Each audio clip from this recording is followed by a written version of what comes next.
দেখুন, বাইরের দেশে মানে যেটা আমরা বরাবরই বলে থাকি, আমাদের যেখানে ঘাটতি, সেই ঘাটতি হচ্ছে পরিকাঠামোর ঘাটতি। একটা ভালো এন্ডলেস পুল নেই, ভালো জিম নেই, ভালো ফিজিওথেরাপিস্ট নেই, ভালো মাসাজার নেই, এমন অনেক অনেক জিনিস আছে যেগুলো নাম পর্যন্ত জানি না, কিন্তু সেখানে গিয়ে তাদের সাথে ফাইট করতে হয়।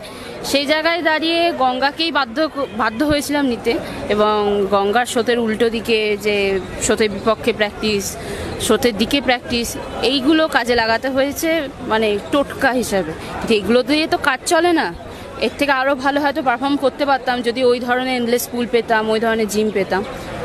তাও এর মধ্যে কাজ চালিয়ে নিতে হয়েছে। আমাদের দেশে কিন্তু কোনো ক্রীড়ার নীতি নেই, তো সেই কারণে ক্রিকেট বাদে প্রত্যেকটা খেলায় আমরা ভুক্তভোগী, এবং ক্রীড়ার নীতি না থাকার কারণে যতই অ্যাচিভমেন্ট আসুক, ক্রিকেট ছাড়া বাদবাকি সবেতেই ফল কিন্তু নির্জির, এবং আমাদের স্পন্সরের জন্য হন্য হয়ে দৌড়ে বেড়াতে হয়। এবং দেখুন, আমাদের ভারতবর্ষে তাও শর্ট সুইমিং মানুষের মধ্যে প্রচার রয়েছে, কিন্তু এই ওপেন ওয়াটার অ্যাডভেঞ্চার যে সুইমিংগুলো, সেরকম কোনো প্রচার নেই। সেই কারণে আমাদের বিভিন্ন ধরনের সমস্যার সম্মুখীন হতে হয়।